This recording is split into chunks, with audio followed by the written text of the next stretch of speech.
welcome to Melee Stats Deep Dives. A very special Halloween edition we have for us.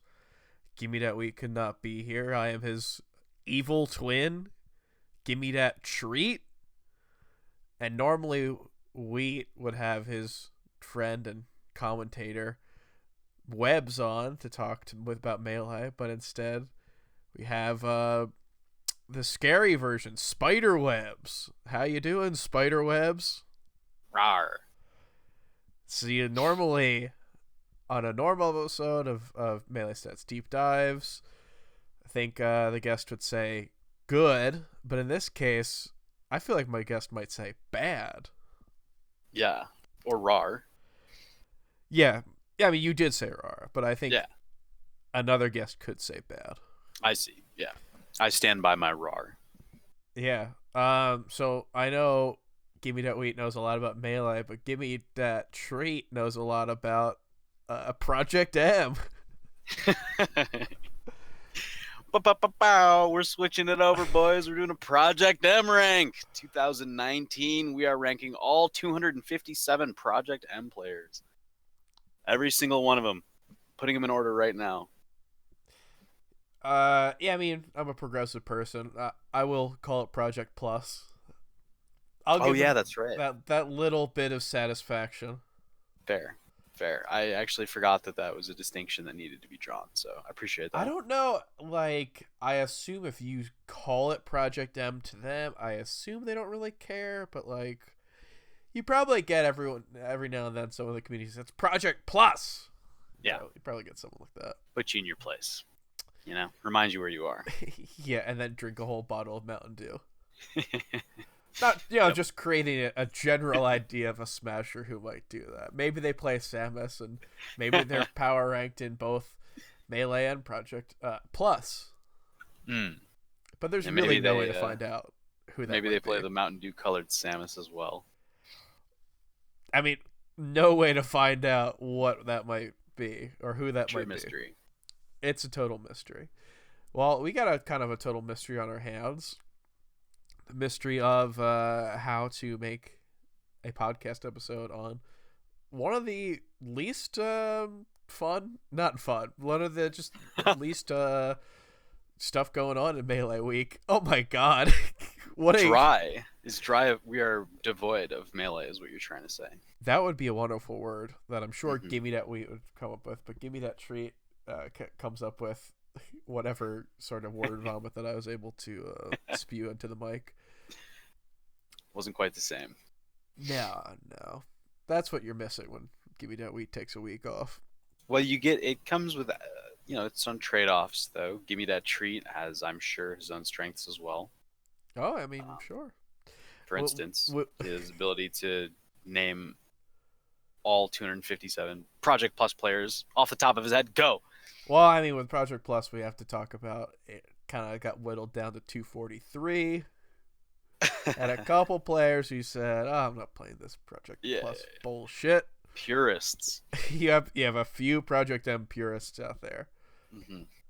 Now, so the ones who still play 3.02 or 3.01, whatever that crazy version was. Yeah, I think that was 3.02. That was where Mewtwo could do all that stuff, and then I guess every character could do all that stuff. Yeah, it was actually one of the most interesting versions of any Smash game. It was just everyone was very strong. And it was so fun. So I got into the game when PM 3.02, I think was what we said. I think I got into the game right when that was popular. And it was just so fun to see, to learn these players and be like, oh, this person, they're Ice Climbers player in Melee, but they play Game & Watch and Project M. It was so cool. It was so cool to see a different side of these top players. Yeah. That was something really cool about it was that there was so much crossover at that time too. Yeah.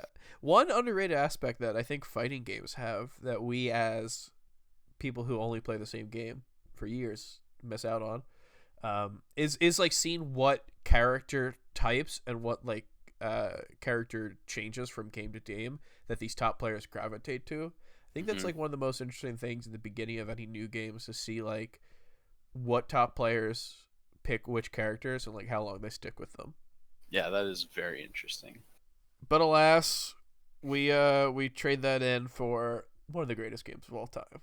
Inconsistency. We traded in Inconsistency. for a lot of consistency. Not inconsistency. Consistency. We get players who get to drive characters to their limits. We get to see an incredible game engine pressed and pushed and prodded and studied. Yeah, we're of course talking about the Brawl engine that is then modded to be faster. Yeah. We're Project Plus, baby. Let's go. That's the episode. Okay, so here's an idea for a Brawl mod. This is very hot right now. I think the Smash World they're asking for more Brawl mods. Tripping is the same, except once you trip, it's kind of like every stage is wet, I should say. Okay. Once you trip, your character then starts kind of like slipping around. So it's like There you could like trip slowly, like you stumble a bunch and then you fall down. Is that what's going on? Yeah, I mean, I think like that should be an aspect of it, and then you're kind of just like slipping around, like a slip and slide esque type of thing. Okay. I would say it's hard to get up, and then this is up to whoever wants to do it. Maybe throw some hitboxes on some of those. Maybe if you stumble and Those you get animations. up, maybe that's an attack. This is actually an entirely new concept for a game you've just developed, where it's a fighting game. Maybe now it should probably be a platform fighter. One where people keep everyone is just clumsy. Yeah, it's just like you can't really control your character that well. It's like perfect analogy. In StarCraft Brood War, the pathing was so garbage on the units that being able to control them in an effective manner was like a very intricate and valued skill. Like it mattered so much just to navigating your army properly. So this is like the version of that for platform fighters, because your character doesn't quite move the way you want him to, so you have to adjust to that. And like, see the analogy I'm trying to draw? Yeah, I appreciate. I hope I don't sound like an idiot right now. You would never. Yeah, you don't sound like an idiot when we're talking about this Brawl mod where you trip more. I would love it if like you're on the top platform and you can't drop down to the stage, or if you do, you kind of take fall damage. Yeah, your character's just kind of weak.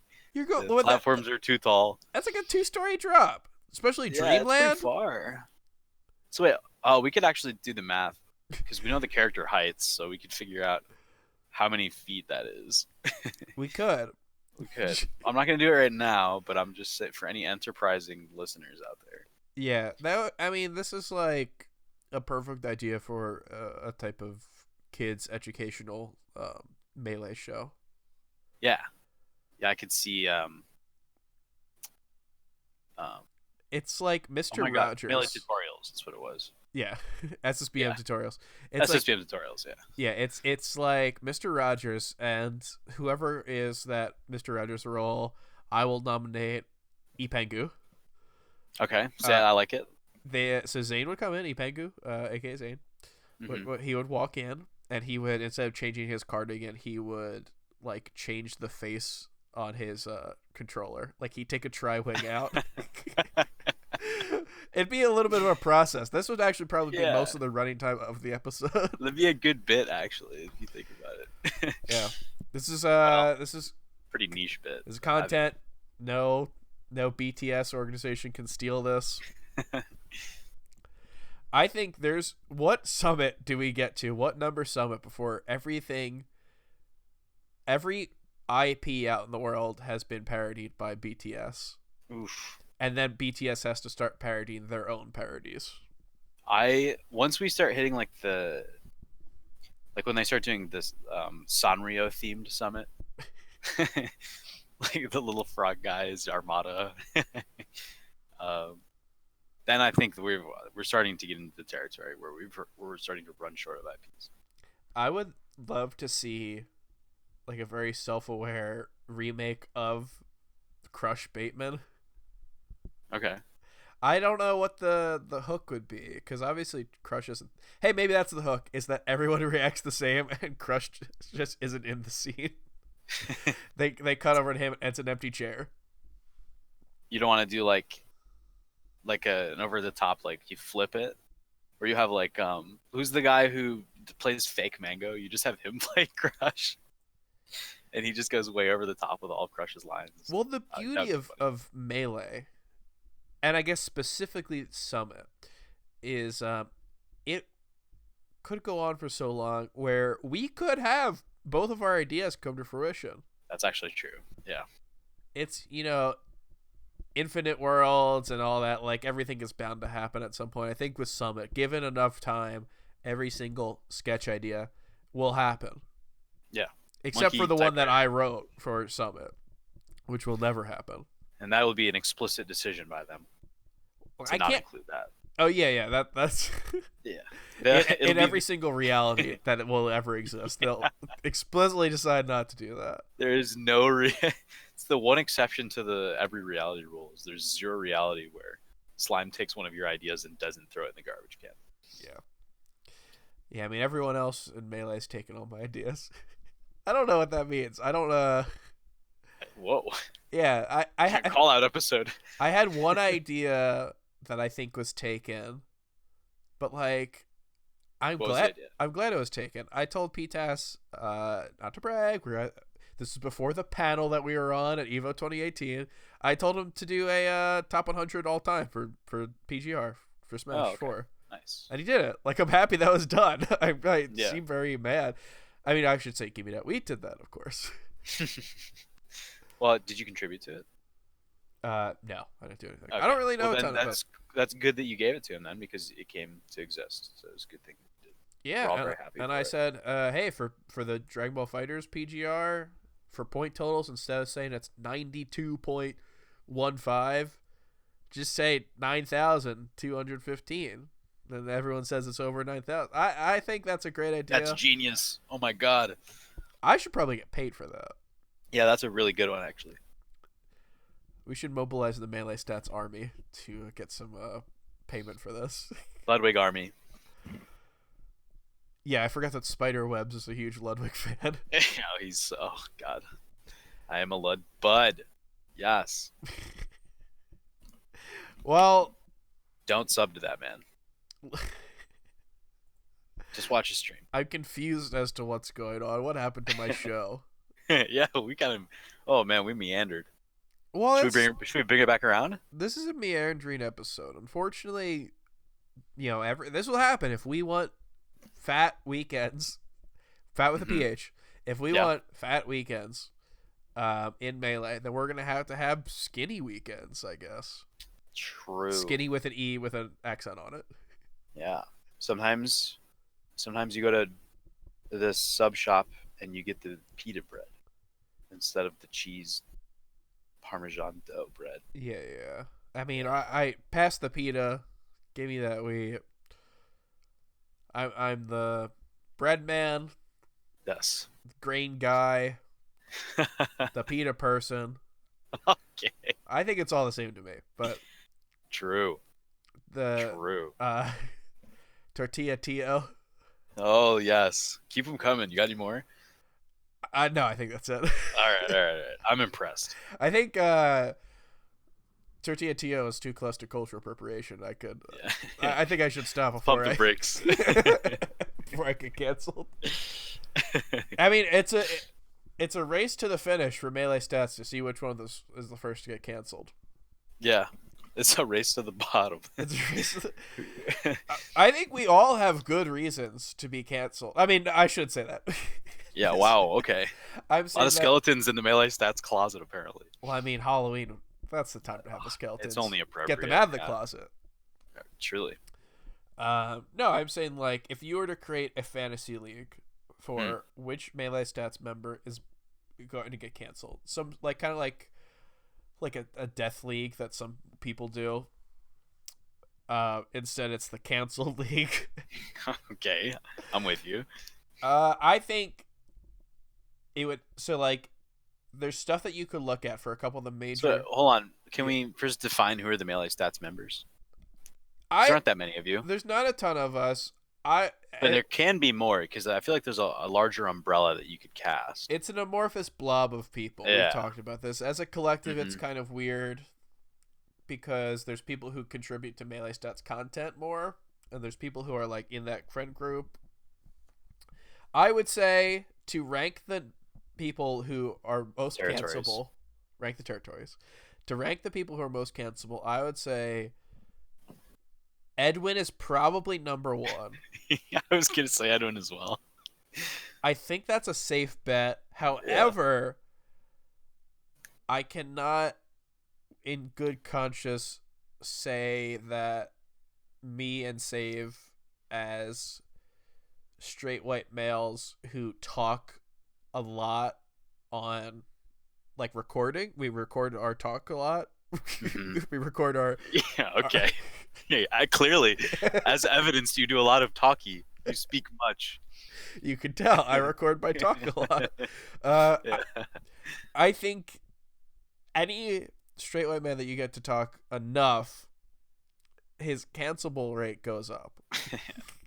It's true. So I mean, Save streams a lot. He's a person. He's always out there with the ranking show, and I think he net plays now.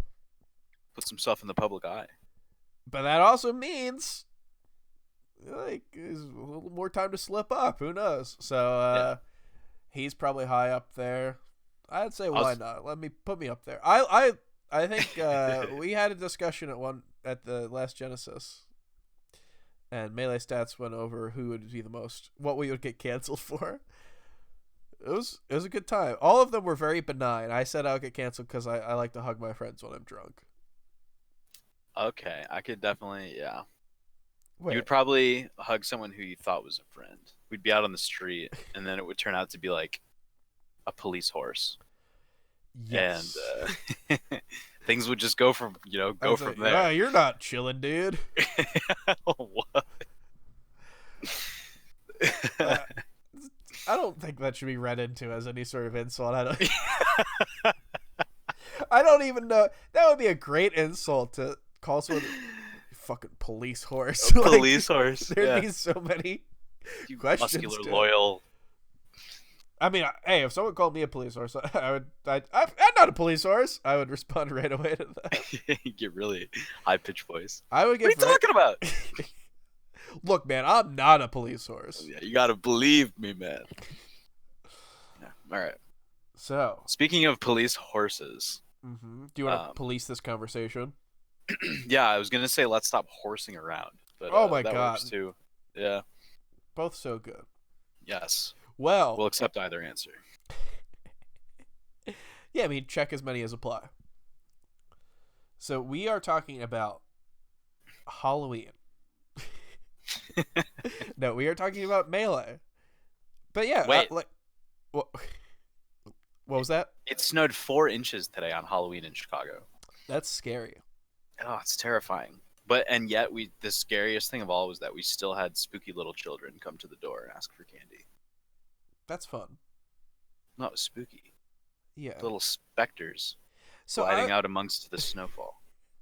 I was talking to coworkers about this, where I live in the sleepy Philadelphia suburbs. Mm-hmm. And you live in the sleepy Chicago suburbs.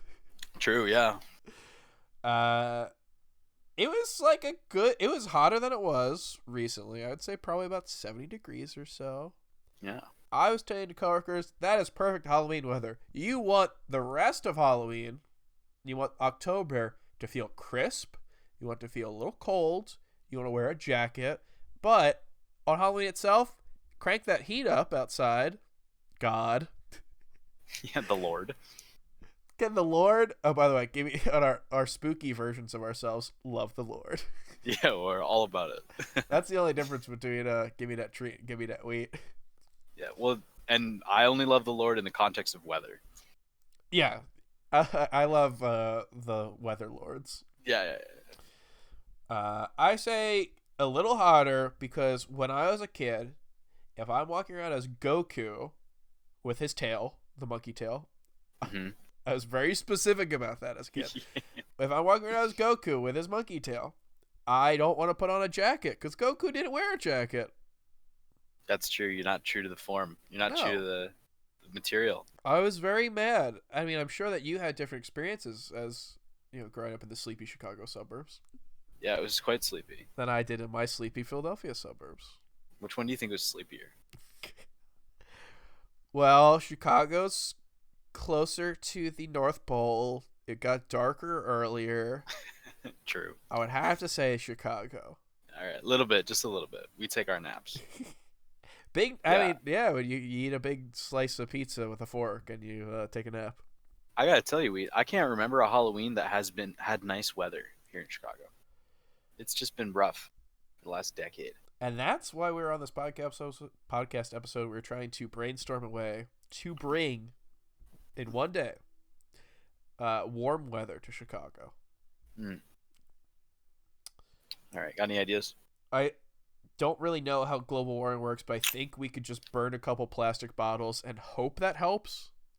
That sounds good. Yeah, let's give it a shot. I mean, worst case scenario, we're missing a couple bottles in the world, right? Like That is the worst case scenario. Yeah, I don't You've see any described other it perfectly. downside. Some guy might be like, "Hey, where'd my bottles go?" And I think that's the worst that could happen. I had to sacrifice them. That's why I In the don't name burn of a plastic warm bottles, is because it's Halloween. rude to the people who own the bottles. Yeah, truly. Someone's gonna miss those bottles. Yeah. I was just trying to say, perfect weather for Halloween is when you don't have to wear a jacket. But I'm sure they have perfect weather like that in SoCal. And we'll have to ask Ginger his thoughts, because he, a Michigan native, definitely was wearing jackets when he was trick-or-treating. Or Of at least course. should have been in his sleepy Detroit suburb. I don't think he grew up in a sleepy Detroit suburb. Well, I But don't. hey, for the purposes of this show, I'm sure he did. In this alternate Halloween version of Ginger, which would be,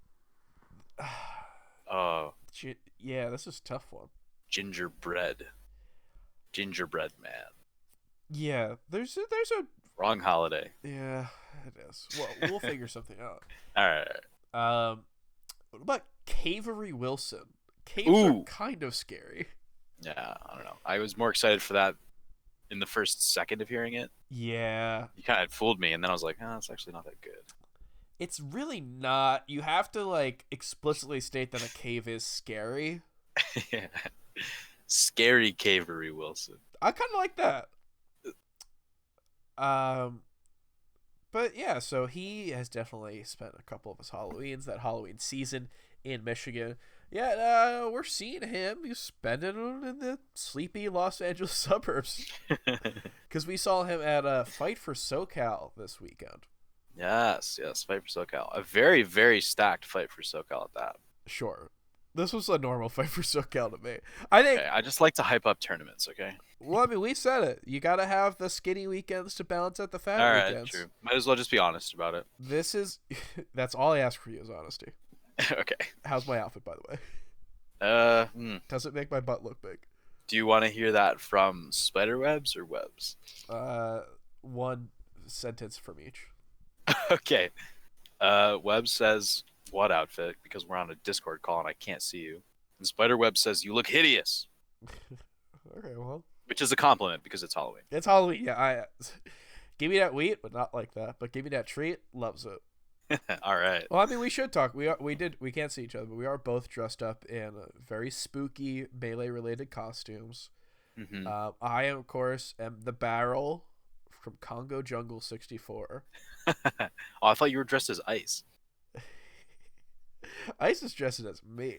Yeah. Oh, well, okay. You had the original look. I have the original look of a white man with long hair and facial hair. It's Yeah. never been done. You guys look similar. If Ice starts wearing glasses, I think he's trying to replace me. Yeah. It's over for you. I'm going to come out of the next episode and Ice is just going to greet me from Germany.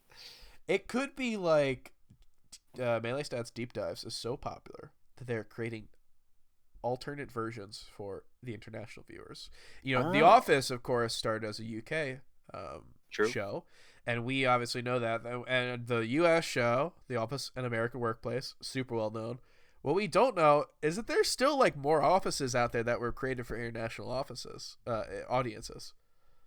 Yeah. Like the There's a- Transylvania one. I think there's a French Canadian one. Like actually, I believe so. Quebecois. C'est possible. So, whoa. Very nice. But yeah, So did you want to talk about Fight for SoCal at all? well, there's not a ton to talk about. Okay, cool. I Moving wanna- on. I want to be honest here. Well, so Ginger out at 7th place.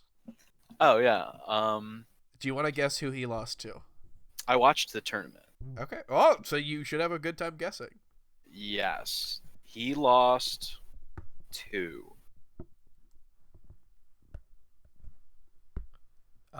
Do you want me to give you their spooky names so that you could figure it out from there?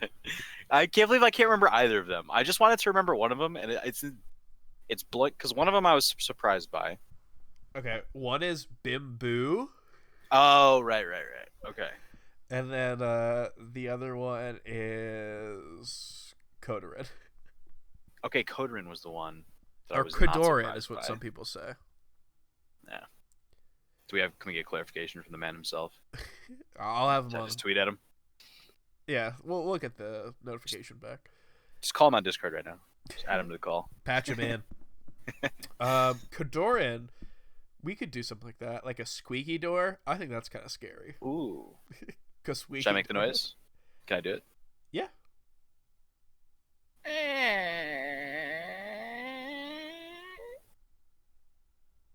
And then it's opening back up. You want me to do the noise again? Yeah, well, I mean, it's a different noise if it's opening and if it's closing. Wait, what are you talking about? Why is it? I thought you just opened it once. Why are we opening and closing it? Well, if you open it, it makes a different noise than if it's closed. Why? But why is it closing? I don't know, the ghosts. No. It's a Halloween episode. No. Ghost just leaves the door open. Oh, That's what's spooky. You walk in and go, oh my god, I had this door closed. How is it open now? yeah, I guess. I'm so. not making the noise again. I already put myself out there by making it the first time. Well, So you would ask me that. All right. Well, the reason why we're having this argument is because I'm saying specifically, I'm not asking for you to make the noise again. I'm asking for you to make a separate noise. It's like when you send a text and it goes, and it's a different one than if you receive a text. It's just So, all right, I'll do a door closing noise then right now. You ready? yes, please. Wow, there's some force there.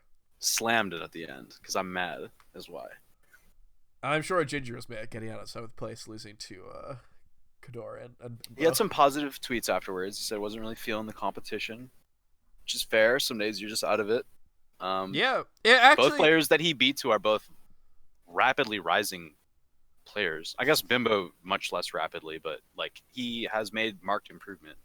well, yeah. last So year. it's interesting. So Bimbo's rise, he went from unranked, he was not top 100, and then he got, I believe he's the 40th best player in the world. Or I think Yeah. he's even 39th. I think Casey Oh, did he might be sneak 40th. inside the top 40? There's no way to know. Wow. There's literally no way to find that information out. Do you think my hands are being removed from behind my head right now as I recline in my computer chair? Absolutely not. Your skeleton hands. Yeah. All right, I guess mixed metaphor. Your spider legs. Yeah. So like Bimbo, obviously he had a lot of great showings really early in the year. Like he had Genesis where he beat Bananas. He had Save You Mr. Lombardi, where I believe is that where he beat both SFAT and Ginger. I know he has wins on both of them before. I don't remember if it was that tournament. It was some SoCal tournament where he popped off. I really want to say it's that tournament. Yeah, that sounds right. So we'll go with it. Yeah, so like he's not incredibly surprising to like show that really good win of how he and Ginger win, but this is like Kodorin's best win outside of outside of like a SoCal ranked player, I should say. Yeah. So this is really good for him. This is like him. I guess his resume outside of locals is not that great. He really hasn't attended a ton. He beat Bobby Big Balls at Shine, and he went Game 5 with KJH and ended up losing after taking a game off of HBox. And then he went Game 5 with Fat Goku at Main Stage. Yeah. It's just like He's been close. Yeah, I mean he could definitely do it. Like this was a Game 5 win that he had. So it's good to see him finally be able to clutch it versus a top player. I think he's just one of those people who like fell into the trap of getting really good at locals, and then he got good seeding, and then he didn't have to upset people because the seeding was good. Yeah. Yeah. Like you don't really run Seeding into does that. matter in that regard, Yeah. especially when you're an he's I don't know if this is necessary. He's not really an insulated player, but we just see him so much locally. He just goes to everything at UCI, Yeah. and he's had such good results there that he sticks out pretty Well, sorely. like, so compare this to someone. Hey, use Ginger as an example. Ginger, when he did his ballot last year, he didn't look at local results at all, which to an No, extent I think is fine. I am in the idea that you shouldn't have to use locals, right? You should aim to not use them if you can, but they're well, still like results. so here's how I describe it, which is All right, super. This is very fitting for the all right. spooky, time of the year. Majors, those are the bones of the ranking. That's the solid. That's where you get your best You indicators. should base everything off of majors, and I guess you can lump like big regionals in there as well. Hmm. The top 20 tournaments of the year, whatever, the most stacked 20 tournaments, I 25 got you. tournaments, etc. That's the bones. That's what you're going to base your rankings off of. And then, the muscles and everything that you're building on after, those are the locals. It's like, it's not going to be the foundation, but it's going to be something there. Getting halfway through this. I'm not really sure what the metaphor is, but I'm gonna let you just keep going. Are you done, or is the there more? skin is net play because you need skin to survive. True. So I would say you need net play to survive. Don't agree with that. The hair, Hmm. friendlies, but it's when it's like 3 a.m. and it's Game & Watch Donkey Kong. Just keeps you warm. That's what Makes the you- hair. makes you feel It's to warm, style right? yourself. Just okay, yeah, that works too. So that's the bone, muscles, skin, and hair of And this rankings is in my mind. all puts together the body of rankings. The body of rankings. And this is the stuff that you won't find on the ranking show. I know that Save Us Some Title, he loves to talk about rankings. Hey, he has ever shied away from this. I don't know if he. I mean, I was going to say, I don't know if he doesn't know it. Obviously, he knows it. He's just probably too afraid to bring the truth to the masses. Yeah. But yeah, I mean, I think that, like, you should always look at majors to determine what a player's worth is, or like how good they are. And then locals only. Like they're not gonna bring you up very high or very low from your initial, like the when you initially look at the majors, but it Right. can affect like Kodorin's a great example. He got good results at main stage and shine, but like probably not someone who would be 100% top 100 if he just went to those. If you're just looking at those. And then you look at Fight for SoCal. Obviously, Fight for SoCal, he's been able to have some pretty okay wins. And then you look at locals and the wins that he has over Squid that are like freaking 30-2 or whatever it is. Yeah, that's pretty brutal. Yeah, like it's kind of weird to just completely not take a look at locals. But also like I understand not using them to a large extent. Yeah, I mean, I can give you just my brief overview of how I feel about it. Yeah. Is that I don't feel like you should be looking at locals for players who are like top. I don't even want to put a number on it, but like you get to a certain point where you see players really consistently just at like regionals and nationals, and you don't even have to think about them in a local setting. But when you get lower in the rankings and you start to see less data points, you can turn to locals a little bit. You still want to be careful doing it at that point. For like, I'm talking about, these are players who probably fall anywhere between like 40 and like 60. It's tough to say this year because of how activity has changed this year Yeah. based on versus previous years. So it's hard to put exact numbers on any of this. But in past years, it's kind of fallen into that area. And so you can look, if they attend a lot of locals, you can compare them based on how they do versus other players who are also who you will see on the larger scene or at regionals at least.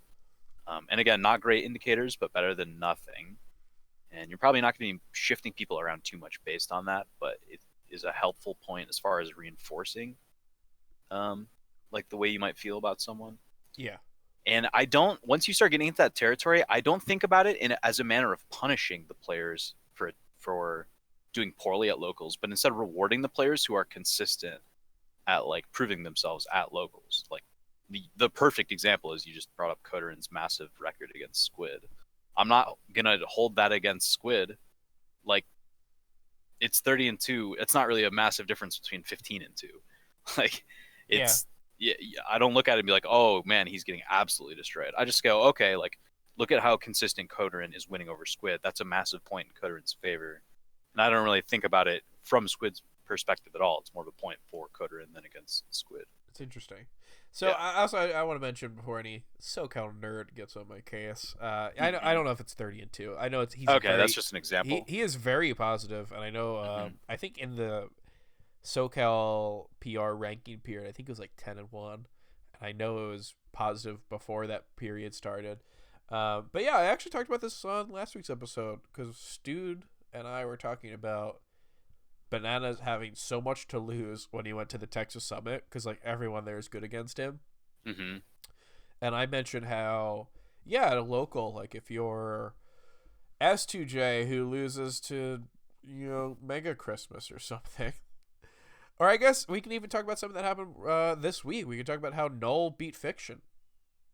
Like that doesn't make me think less of Fiction. I'm not saying he's not in contention for top 10 anymore, but it makes me think a lot of Null. Mm-hmm. But Definitely. I think if you get to the extent where that, like the pendulum swifts very good in the favor of the less top player. Oh my god. Yeah, you're struggling with the words. My brain is dying.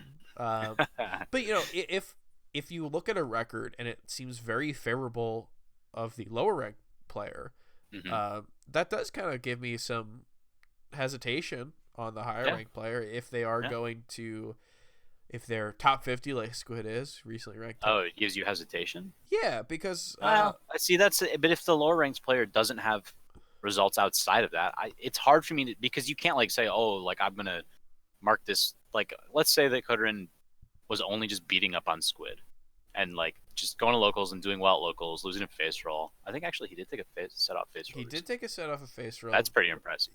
That's crazy. I think that's the first time that happened, right? He took one earlier this year, which I think he said it's like 50-2, some shit like that. He said at one point he lost track of how many times face rolls beating him in a row.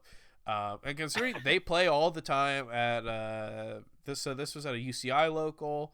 They play all the time at UCI locals, and they both attend like Training Mode Tuesdays, etc., etc. But yeah, all right. Go on. Well, this is actually, you've introduced an even deeper element to what I'm trying to say now. I'm not going to go crazy into it. So, let's say Kodorin was only in region, and he had just been beating up on Squid, and Faceroll had just been beating up on him. Then I think that does at least reinforce maybe a case for marking against Squid, but only in that specific instance where you can measurably, like, not only look at the records and see how things have gone between them, but then you can also compare Faceroll and Squid too. You get a third data point there. Yeah, so that's true. I just want to mention it's more trend based, I would say, instead of just like 100%. Yeah. 100%. You're not looking at like, wow, you were 20-1 with that person who's like barely, they're in the bottom half of the PR. Well, I guess you'll drop a couple spots. It's more like, oh, you lose 60% of the sets with this person. Yeah. Maybe that's a little rough. But yeah, I think it's not something that I really put too much thought into. But like, look at someone like Bananas. Bananas, I looked it up recently. This is all of the Monday night melees in this ranking period. So this is about 10, 11 months of data at this point. And I think he's nearly even with SFOP, Billy, SDJ, Billy Bo Peep, that is, I should say, Mhm. SDJ, and Uncle Mojo. I think he is technically positive, but each one, it's like 4-3 with Billy, 9-8 with S-Pop, 12-11 with Uncle Mojo, etc. It's like, I think he's technically even, but is so close. And I don't know, like, at what extent do I look at a person's ranking and I'm like, well, you're losing a lot of locals. Yeah, I don't know. Well, I we'll get You into only that. really want to bring locals into it when you need to. Anyway, I would say so. That's not like, yeah, I'm not putting him in a it's different the tier. smallest data point. Yeah, yeah, for sure. All right. But I just, we got into this kind of little sidebar, but this is all in the way of saying that it's really good for Kodorin to have a good win outside of a local, Yeah, definitely. because his local, without, if you take locals out completely, he's such a good player, whose results kind of look a little weird. They don't look too great, which is why I say there's talk about not having locals counted at all.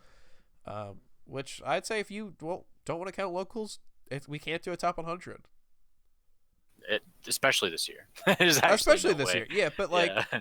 there's no way that a top 100 would be anything close to correct, if it were not local based. Do a top 50 if you don't want to include locals. I was gonna say I'd be down to go to a top 50, but it's too late to go to a top 50 now.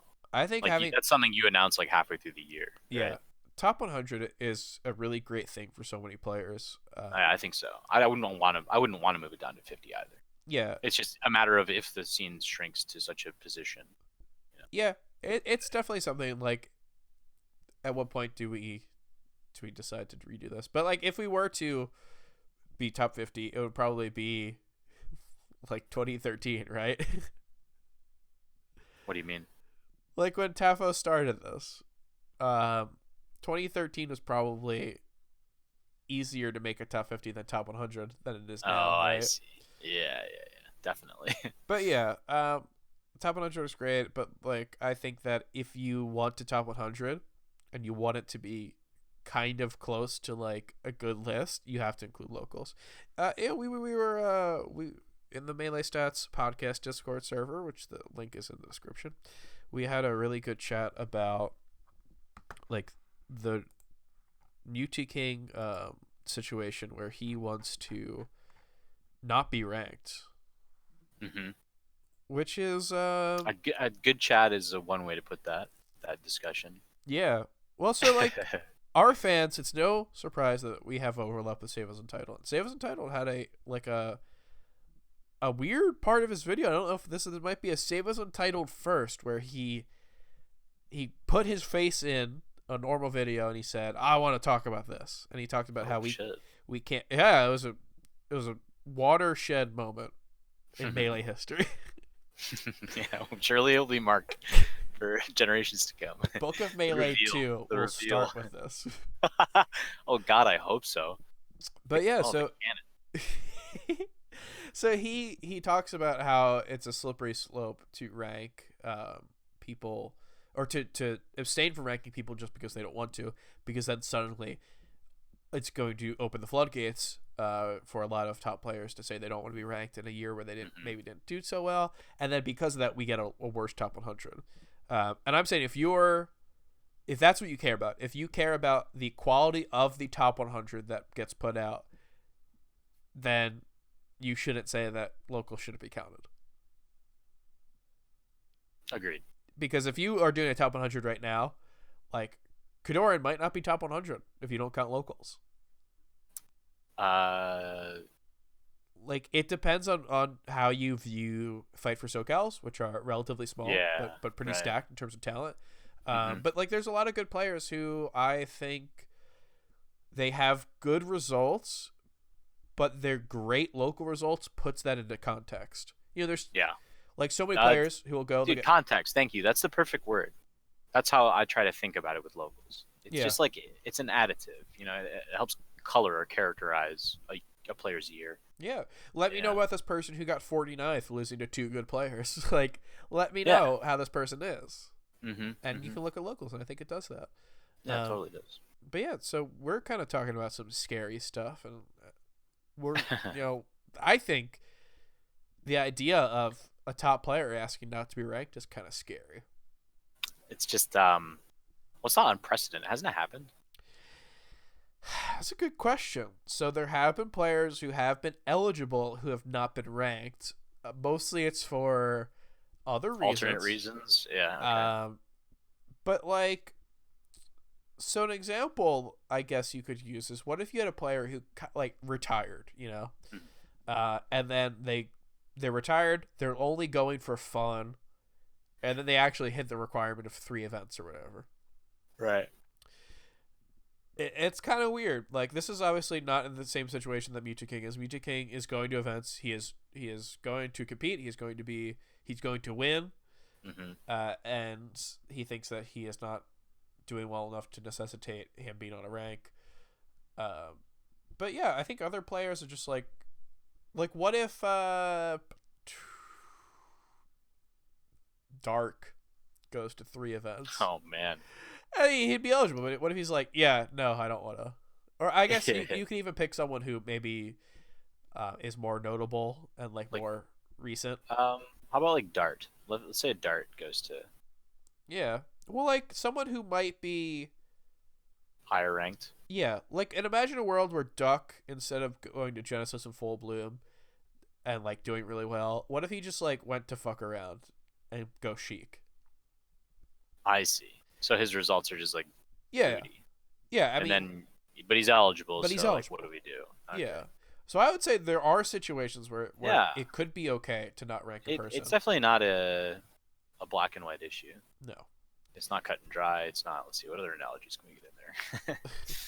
So, I think we talked about this a little bit in private, but I wanted to hear something from the Melee Stats podcast Discord server. Specifically, I wanted to hear Save's reason, because like we said, he went over this on his video, but I wanted to hear from anyone who shared his opinion, which seemed to be a lot of people.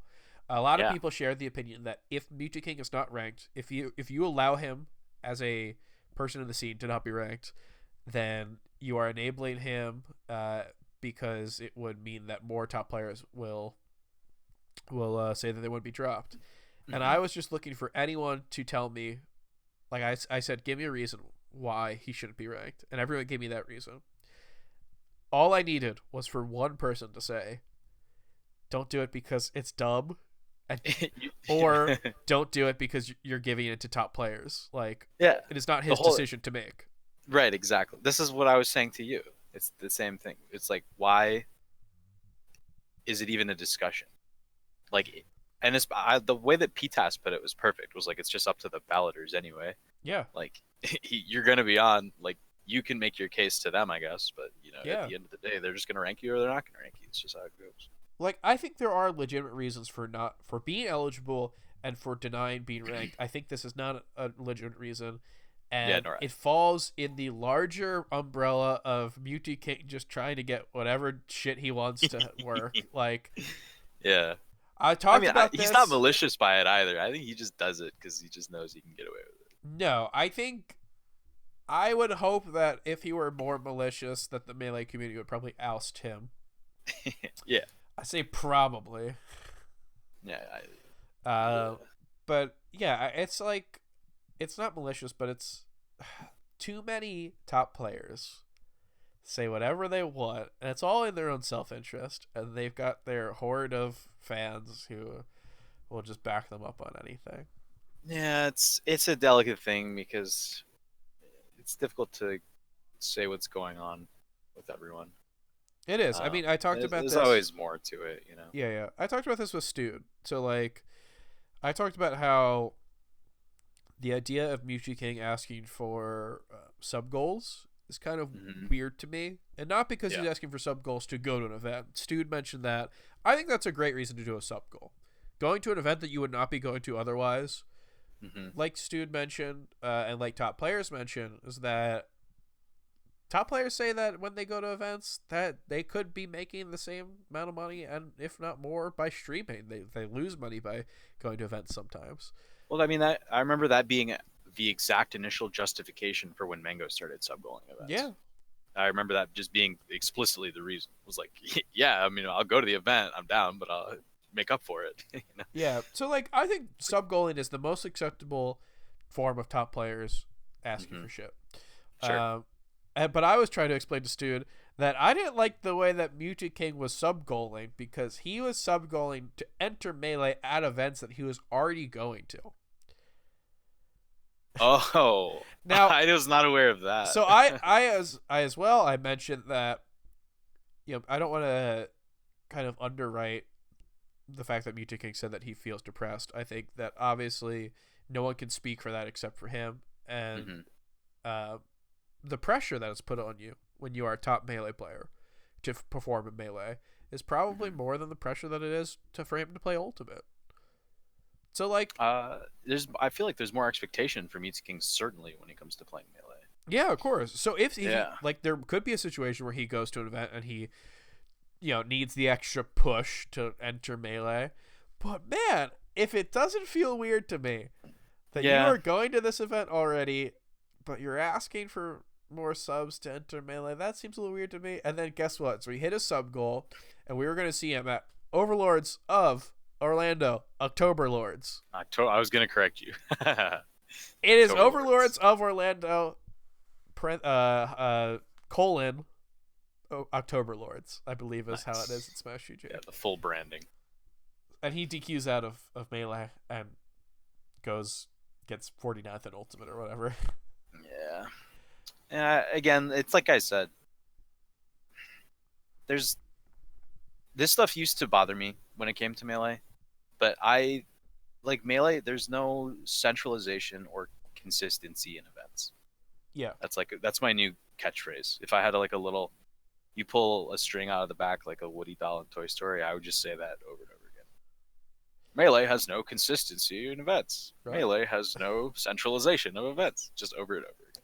It's good merch. Yeah, I mean, if they sell, it would sell. It would move units. But there used to be an illusion, or not even an illusion. There was actually a if not centralization, at least a common collective that was working towards the growth of melee. And there was so much just organic growth over the last 5 years that it was easy for people to join in on that. And now that is kind of falling apart. Like, we never got a circuit put together. We never got like any kind of like season, because that was always how you would stabilize the situation. You can have a scene and it can exist in a purely scattered grassroots sense, and that's how melee will exist most likely unless something changes going forward, and that's fine. I think it's awesome, but it's more, I think about it in terms of melee being like a hobby. It's not like there's a central body that controls things, and people still operate from this perspective or this view like there is like a way to tie all of the already existing pieces of melee, tournaments, I don't know, the players union, just like being able to like systemize it or whatever, put it into some kind of structure. And while I'm not saying it's impossible, we're so far from it. It's like, at the moment, it's a hobby. It's just what melee is. Like, a few fortunate people who have worked very hard and very much love this hobby are able to take it to that top level and make it work for them full time and travel to tournaments and stuff. But beyond that, it's for most people. I don't know about most, but I mean, yeah, for most people, it's a social thing. It's a hobby. It's what they do. They choose to do with their time. I mean, I think it's like, if you just look at it, any game that is as big as us has developer support, and not every game has developer support. Like, I guess, but you could say the size issue is so different, and we're kind of in this weird zone where if melee were less popular, I think that there would be a lot less upheaval about stuff like this. Definitely. And if it were more popular, it's probably more likely that we would have some sort of organization. But as it stands right now, like, we're not the anime game that's just happy to be there like at any tournament, right? We're not like the weird, melty blood type thing. Where it's just like, do you think multiplayer players like complain about their infrastructure of tournaments? No, dude, those guys play Melty Blood like in parking lots and stuff. Yeah, they're just probably They happy to they play. complain about the parking garage structure that they're inside of. Yeah, they just love their damn game. I mean, it's just. I'm not saying Melee players don't love their game. We love our game. Look at us. Look how long we've been playing it. Yeah, But I mean, we're just like we so expect close. so much more. Yeah, we have this like because of the size and the scale and the way that we've grown over the last several years, and you see these big name sponsors, and you see the same people at tournaments over and over again. There's this illusion of structure that just doesn't exist. Yeah. I hope he goes to a different tournament with his sub goal. I think he's planning to. Okay, I'm just saying that. I heard something about that. Yeah. I don't want to come off. I said this 2 episodes in a row, because I said it before he dropped out about how it's kind of a little weird, and then I just wanted to say, "Oh, hey, he did drop out," so I was right in thinking that was a little weird. I don't want to come off as like a person who's super against him, but yeah, this is an omen more so than him not being ranked. I guess is like I don't really care about that. I think it's kind of ridiculous to say that like if he doesn't get ranked, then everyone won't want to get ranked. Yeah. And suddenly our rank will be like, I'll be on there, and I'm not good. Like I think it's unfair to use that as an example when it's probably more fair to be like the scarier. It's not a part. pragmatic example. It's not like a practical example. Yeah. The scarier thing that Mewtwo King is doing that could be a portent of things to come would be him sub-goaling events for specific like events at specific games at a tournament, or him, like we said, just generally like the idea in a macro situation of him asking for something like this and then people giving in. Yeah. He's been asking for things forever. He has. Top players, they ask for a lot of stuff, and they get a lot of what they ask for. Well, it's... I don't know. There's a lot to unpack there. Yeah. But all I want to say to people is that you need to take a step back and observe the situation more carefully in the future before you start thinking too grandiose. I love Melee, but it is a hobby.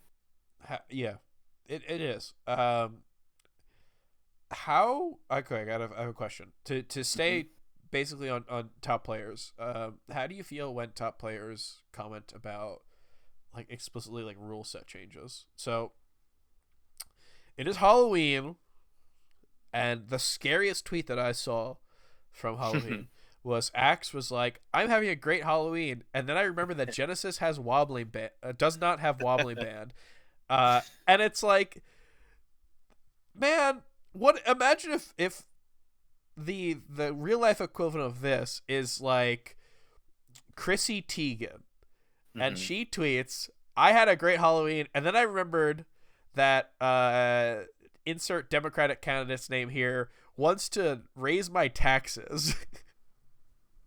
It's like you're putting pressure directly on someone. You shouldn't listen to the big celebrities about the stuff. They're not the ones running the scene. Axe is not the one who's running the scene. Yeah. But it's hard because they have the biggest fan bases. That's what I'm saying. They're directly putting pressure on someone when exactly. And Axe has a vested interest in wobbling being banned because he gets wrecked by wobblers. Yeah, I mean, as a very Terrible specific wobblers. Yeah, that's a very specific example. Pretty egregious example in this instance. But like even Leffen has argued for $20 entry at majors or $20 so much events. I think that any top player, which they all love to do this now, like they all love to say that more money should be coming from the scene, which I've railed on in the past. I can't stand that. It's like this is a short-term solution to a long-term problem. Exactly. And you asking for more money now, it's like, what if I wanted to go short-sighted? Yeah. Like imagine that baby's first major.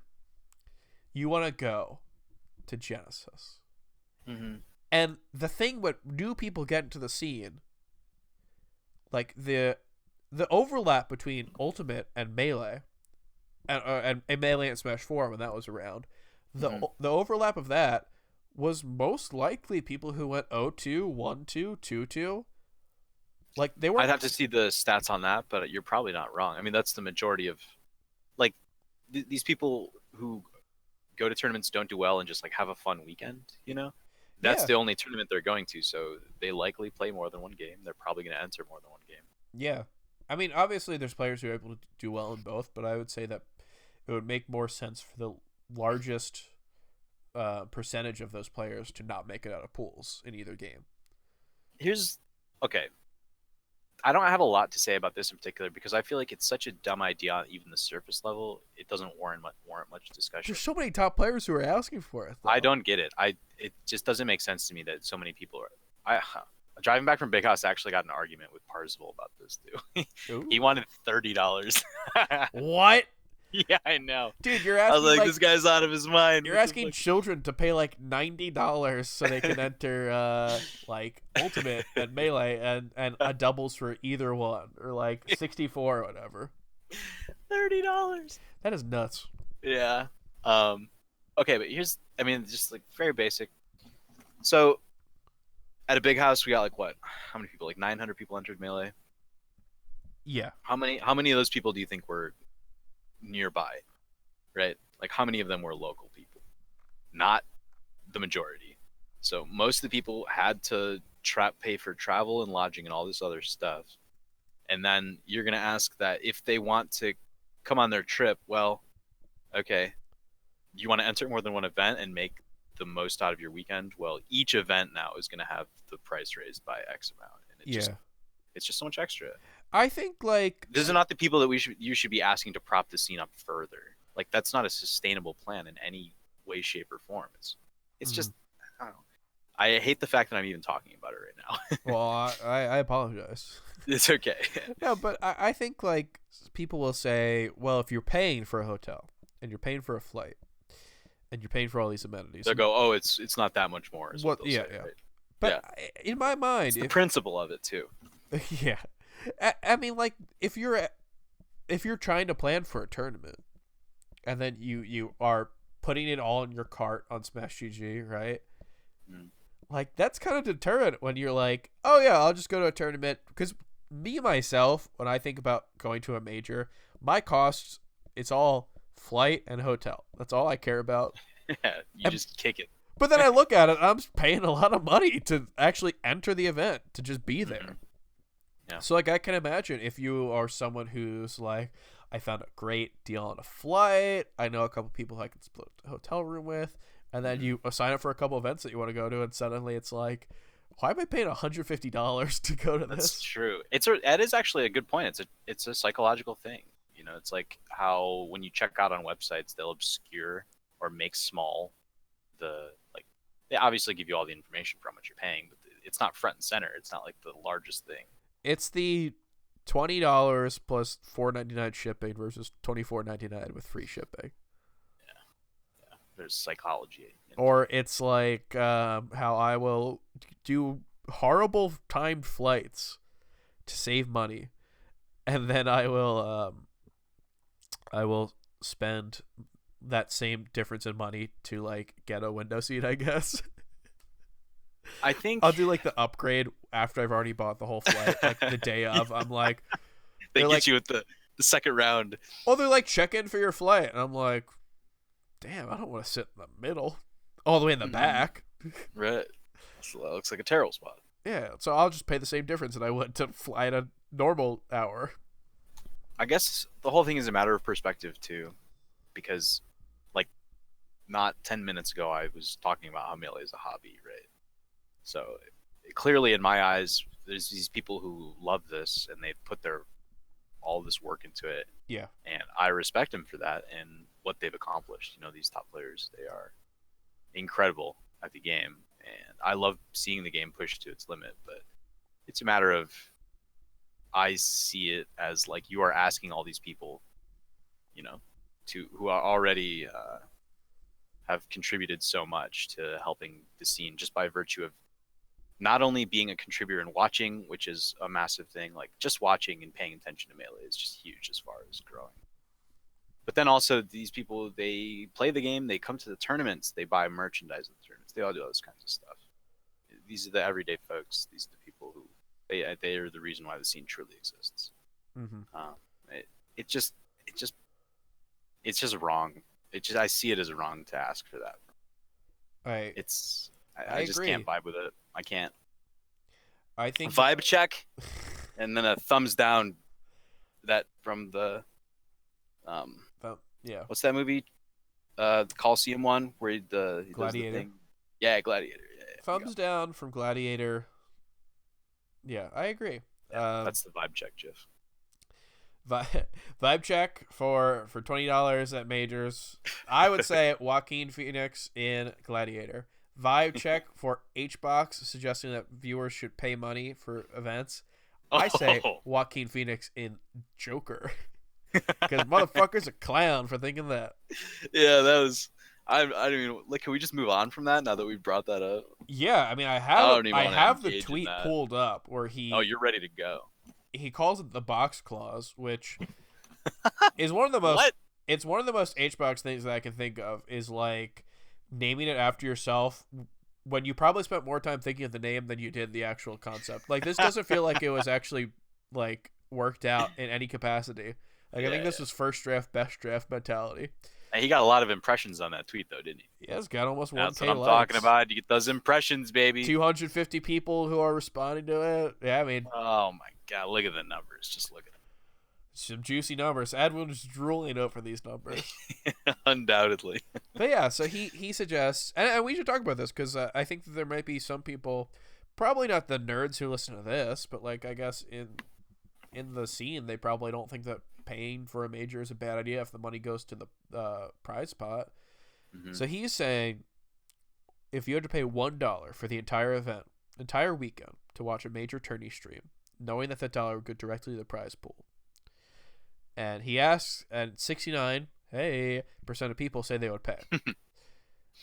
Which is fine to me if we had 4 events a year, right? Mm-hmm. And then suddenly it becomes an issue of like, well, how many events would you do this with? And also, like, logistically, how does that money get to the tournament? Yeah. This is a dumb idea. Yeah. So 69% of how many people who voted on that? Almost 20,000 people. All right. Damn, those impressions. Imagine how many people are actually going to follow through on that now. Well, yeah, that's a thing. And like would actually. So it's so easy to click a goddamn button on a poll versus paying $5, and it goes beyond just the fact that it's $5, but also you have to go through the process of clicking additional things to watch the thing. He said when you could just click another thing. But I agree. I mean, yeah, the money's irrelevant in this case. It's. I mean, we're Melee Stats, baby. Money is always irrelevant. We've got we got that Patreon. It's keeping us afloat. Yeah, I can't believe I started talking about it. I promised myself I wouldn't start talking about it. Of course, we can go on with that. You got me. We can go on from that. I just want to say it's a dumb idea. Anytime you ask for additional things from someone, you're gonna lose people. Yeah. It can be anything. It's like, how many people have their credit card information stored where they can just pay $1 easily? You're asking for, that's hard for children. True. If you're under 18 or 16. That's actually a very good point I hadn't even considered. Like, you're really hurting that. Or like even someone who's above that age and has their credit card information easily stored. If I say my friend, you gotta check out this Melee tournament, dude. It's like the biggest one of the year. All the top players are going to be there. I know you've never watched Melee before, but check this one out. And they like open the stream and it says you must pay $1 or whatever. I think like probably a lot of people just click out if they saw that. But they used to do quality options for StarCraft. Yeah, you lock like the get high quality options behind a paywall. Yeah. Which was, I don't know. It's kind of a bad game for it to be too, because StarCraft's kind of hard to watch on low quality. It's difficult to see what's going on a lot of the time. You have to rely on the commentators. Maybe you get That's just an aside. you get the thumbnails for free. Maybe that's it. There we go. That's what I like to hear. But yeah, so sorry Get to. the player cams only for free. Oh, that'd be great. No gameplay. Oh, imagine you get everything but the gameplay. You just watch when it cuts to commentators. They talk about ads. You can watch that, but no gameplay. I think that's a great idea. All right. We've fixed it. HBox, your idea is genius. Just make this one tweak. Still call it the box clause, though. Yeah. You can keep the name. It's too good of a name. I don't know. How could we possibly replace it? How could we possibly? Yes. Well, we've been talking about a lot of scary things this spooky app. past hour. Very spooky. I think that this is going to be one of the episodes that the people won't like as much. That's fair. I feel like a top player is going to tweet at me. That would mean that a top player would have listened. No, it means that someone a snitch who's a snitch. Yeah. Well, we know who's snitching. We know the Melee Stats opinion on snitches. Yeah. Well, what's the official stance again? Refresh it for them. Well, we are not scabs. Mm-hmm. We are not snitches. No snitches. We are Zamu fans. Yes, of course. Someone did mention, so the other, like a week after, or 2 weeks after that episode, I did talk about Martha Stewart on an episode for some reason. I think we mentioned, it was the episode you were on, we mentioned insider trading. Oh, yeah, that's right. I want to mention Martha Stewart, MS, Melee Stats, MS. Both Martha Stewart and I are not snitches. That's what I'm talking about. Martha Stewart is, to use a term that I think is not cool to use anymore, but she is the Melee Stats spiritual animal. Oh, yeah, you're riding a fine line by going for that one. And maybe this, we talked about it earlier in the episode, maybe this is when I got canceled. Yeah, wow. It all comes full circle. And then I'm going to be shocked if most people get past the beginning of this episode. There's a couple humps to overtake. It's like getting on a camel. Honestly, if you're still listening at this point, I'm so proud of you. I appreciate it. It's the real G's. Yeah. That person who's hashtag friend of the show responding to tweets. That person who says we should get you on the show. Of course. You usually will listen to every episode. You're one of the more voracious fans. Yeah, I haven't listened to the most recent one yet. That's okay. I've listened to most of the other ones. Edwin listened to it and live messaged me his thoughts on it, which included him saying, why does this have under 150 viewers? And I said, "Pro, I asked you to put it on Reddit and you did not. I asked you to be on and you did not." Oh, we need an Edwin episode. He's finally got time again, doesn't he? How he looks at his time is so incredible to me. It is probably something that if Stephen Hawking were still alive, which I think he's dead, but I don't know for sure. Yeah, and there's no way for us to find out. Once again, there's no way to know. If he were still alive, I think he would be fascinated with Edwin, because Edwin will, anytime I ask for something from him, an hour and a half for the podcast, or whatever it might be, or 2 minutes to post on Reddit. Anything I ask of him is always suddenly he's married and he doesn't have time. Oh God, he's got great excuses now. He can just mold his schedule in your eyes however he sees fit. He's sending this to me at 2 p.m. I know he's at work. Just say you're at work and you can't do it. That's a better excuse. Yeah, honestly. I'm sorry. My marriage is in the way of me posting on Reddit. Yeah, anytime I ask for something, he's married, and then I'll see him post in the Melee Stats Podcast Discord server, and he'll say I'm gonna start writing rate your music reviews. Oh, I saw that. It's man, but you just said the other day you don't have enough time for me, and now he's doing this shit all the time. Can we get everyone who's actually still listening to just please find the best way that you can to contact Edwin? There's a lot of different forms. I don't know if I want him to get the impressions. Oh, no impressions. All right, this stay off becomes Twitter. A big issue. Stay off Twitter. Join the Melee Stats Discord. Yeah. Or, hold on. Okay, Edwin's address is 642. Write a letter. No, okay. It's just 642. Yeah. Yeah, join the Melee Stats Podcast Discord server, of which the link to join is going to be in the description, and harass him for Yeah. this specifically. But if you wanted to harass him about anything else, Melee Stats would probably be on your side. Yeah, it's an open server. You can just join. There's some rules, but they don't really apply to when you're messaging Edwin. So Yeah, obviously, we try to be very thoughtful and considerate of what we say. But the second you do at Edwin Budding, that kind of that goes out the window. A lot of it. Yeah. So that's fun. Anyone can come in and kind of kick his shit around. Yeah, that's fun. Webs. We've been talking a lot about Melee. Yeah, we've been talking a lot about Melee adjacent things. I mean, Should like we talk I about said, actual Melee? this is a skinny weekend. Skinny weekend. Was there anything that you'd like to talk about before we part ways into the dark Halloween night? Let's just make note of a few things. Okay. So what tournaments we got this weekend? Well, I think we're looking at House of Pain 20. I want to say 22. House of Pain 22. I think that's going to have Lucky and Moki. So House of Pain is always really cool. It's a Champagne tournament series where they fly out a lot of interesting top players. It's usually just like one or two at a time, but it really adds to some cool things, especially how they play with the local Midwest talent. Mm-hmm. There's I know there's some other out of state players coming as well. Yeah, I was gonna say I think this one is one of the most it's pretty deep.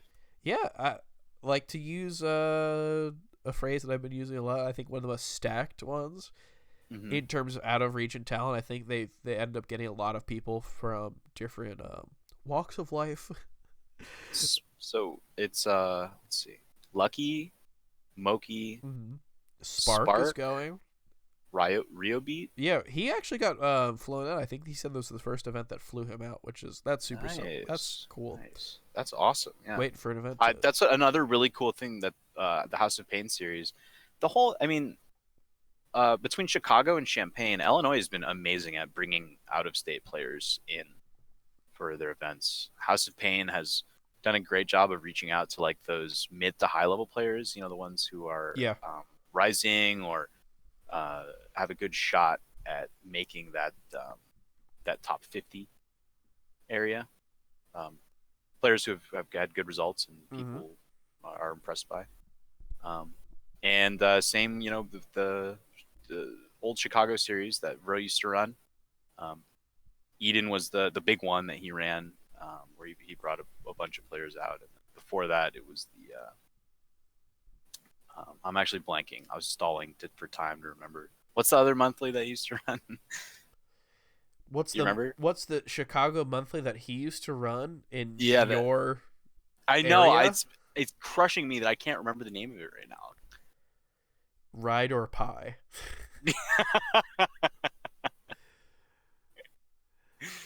It's a good Chicago joke right there. You know it. You're just torturing me. I'm sure we will. If whoever says it, we will both know it. Oh my god, I'm so mad right now. We will both recognize it. Rubicon. Yes. Holy God, how do I forget that? Yeah. But yeah, Rubicon always brought out awesome players as well. Off the top of my dome, by the way. Good job. Yeah, that was impressive. No, I didn't look anything up. You love to see it. You love to see that is one thing I want to talk about. Then now, hold on. I was almost on the thought. And now Hold That L is the Hold That L, yes. Ensuing. Yeah. Okay, go ahead. I don't like shit up while I'm doing this podcast. I'm going off the dome with all these. When I talk about people losing to weird people, that's off the dome.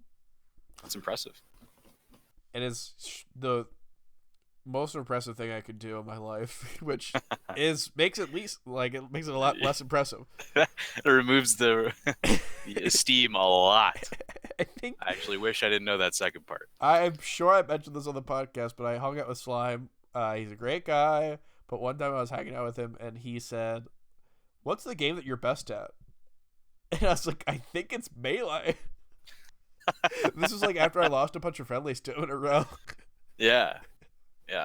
You play Peach, right? I would consider myself a Peach main. I don't think I play her the most. I don't play her a ton in friendlies. You consider yourself a Peach main all the same. It's the easiest thing to say. All right. That I'm a Peach main. I got you. But yeah, you're mentioning the House of Pain. Obviously, they have a lot of great talent that they fly out, but it's really incredible to see how they mesh with the talent from the local area. So we have like Dreffin, Boyd. So we have a couple of Ohio players. Obviously, Kells, Zamu. Those are people from Illinois. Yeah, like Jake, another Ohio player. We're gonna see a lot of high level talent. From not only out of region but in the region itself. So I think that's a really good event. One cool thing to note is that Andale is signed up for it. Enlighten me. Do you know who Andale is? I'm saying enlighten me. Okay, Andale. He's not signed up for singles. He's only signed up for doubles. But he's like one of my favorite players of all time. He's a Central Illinois player. I believe he still lives in the Peoria area.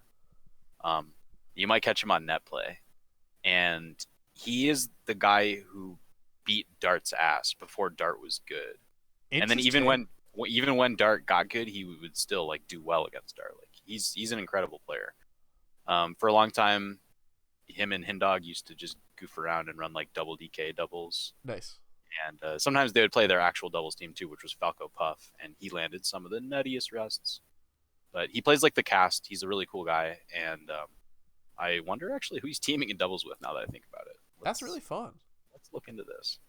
But I was just excited when I saw him entering, so I was like, oh, I gotta bring this. That's sick. I want to say, when I told you to enlighten me, it reminded me of a time when I saw someone who I went to high school with. I saw them on the Ocean City, New Jersey boardwalk. They were working on the boardwalk. And I walked past them because we didn't really hang out a ton in high school, but I was like, yeah, well, let me say something. And I say, hey, Bobby, it's me. And he like shakes my hand. He's like, oh. And then he says, familiarize me. It's been stuck in my brain. The onus is subtly on me to like be memorable. And it's not like, I've never seen someone, obviously we've all been in this situation, especially when you're out of high school and you see people from high school. Everyone's been in this situation where you don't recognize the person. Mm-hmm. But like, it's always felt bad to be the person who doesn't recognize the other person. Suddenly, I'm like the one who feels bad because I'm like, shit. I guess I didn't really do enough to be remembered. Yeah. Yeah. He's teaming with Wang Chang. Interesting. Yeah, that is interesting. Wang Chang. I think Wang Chang. I hope he gets to your level of commentary, your level of esteem. Well, I think you used to be kind of a button-up guy, and now you're doing whatever feels right. I see what you're saying. Yeah, well, that's because I used to think that Melee had a future. For like, I could be like a commentator and like do it as a profession. Yeah. And then in like the end of 2016, I was like, probably not going to happen. That's when the Chicago Cubs hat started coming out. Yeah, I like it. Cubs hat, baby. But yeah, I mean, I'd love to see Wang Chang rocking, not shaving for 2 weeks, and some old army jacket. He's an accountant, I think. So unlikely. Well, we'll support him for a couple weeks with the Melee Stats podcast money. We'll make sure that he can take a vacation and just kind of make himself dirtier for the screen. So the other event was Canada Cup. There's not much going on at Canada Cup. There's not really anyone attending that. It's on the west coast of Canada, isn't it? There's a couple different reasons why they're just kind of staying away from it. S2J's going. That's obviously going to be cool. I think Soonsei is going. A couple other players are going. I love when international or when people from the U.S. go to international events. But like, I don't know about this one. There's not really a ton of people going. But yeah, I think that it's probably something that we might need to talk about. Oh my God, there's a tornado warning. Where you are? Yeah. Jeez, careful. Watch out for flying tornadoes. I might sub-goal going out in the tornado. I think I have nothing to lose. And then not go out. and then actually, I'll go to a different tornado. Next time we have a tornado, I'll go. Trust me. Yeah. I'll be the first one. I'll be See me signed up to go out in the tornado. So funny. Oh Yeah, but so to get a little less funny, talking about Melee, obviously I did mention S2J, who's going to be there. Blade-wise, and I think that's really it for top 100 players, but you get SB and Sunsei, who I think are that level, and then it's not a lot of people. Sean. Egg Money, I think, is like a... Where's Egg Money? Is he Utah?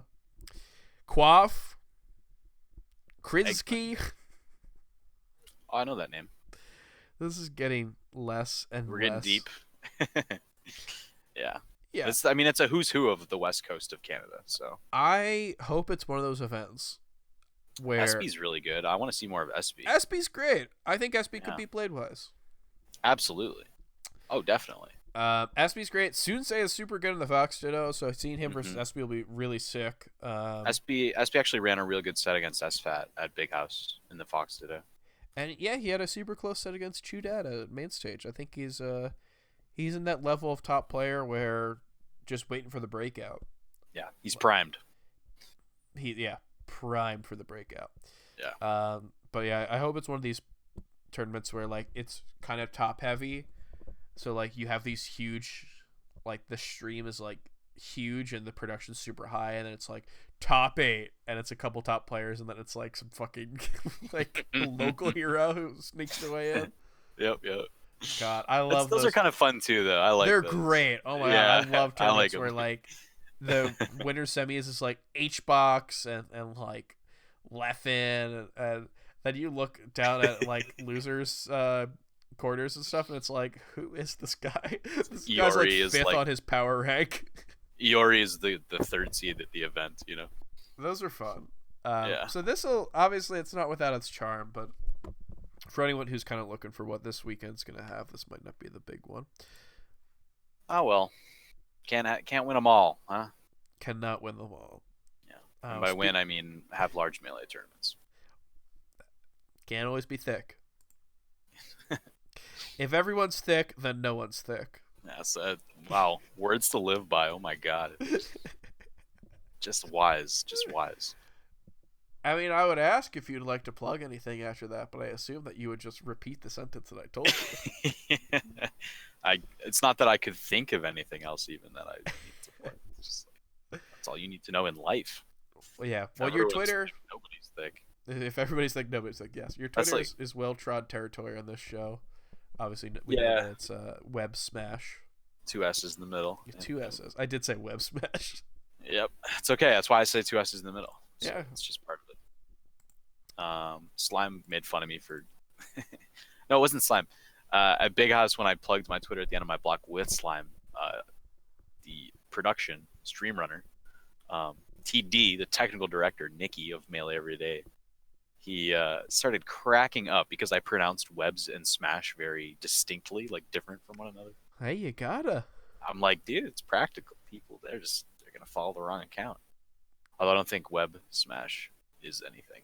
I might get on that. Yeah, you might just hold on. I might want to beat you to the punch real quick. Get off the runoff followers. No, it isn't anything. But yeah, so people can follow you there. If they want to follow Web Smash, anything could happen. And unfortunately, this time, I don't think that we're going to get you to buy a water bottle or any other accessory. But dude, I've been using that water bottle. It's sick. That's what I want to hear. I think the fans want to hear how the water bottle's with a puzzle piece that's been in your life.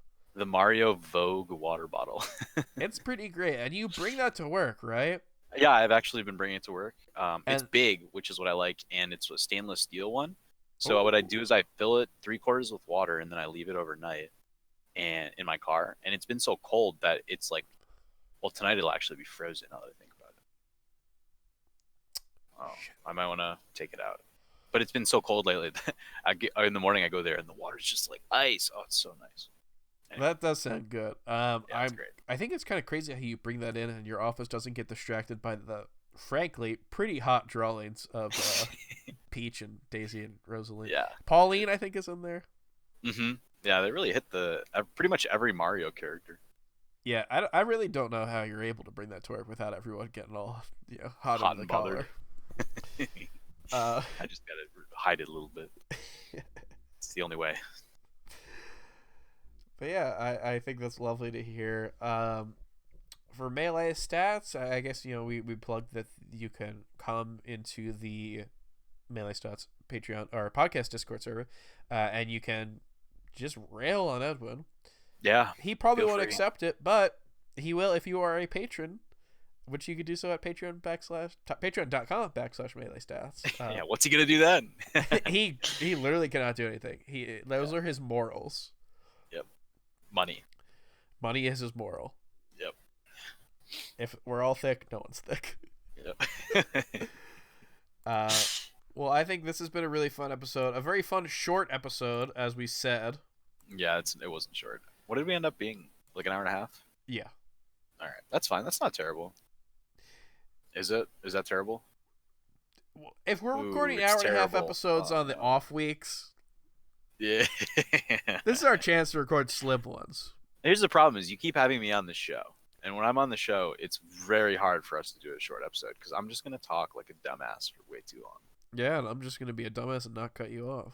Yeah, we're both just a couple of moron idiot losers. I mean, we're having trouble ending the show right now. I know. All right, should we just hard cut right now? We could. Should I Thanos snap? Oh, just snap into the mic. Just do it. For Melee Stats, give me that treat. Thank you for listening.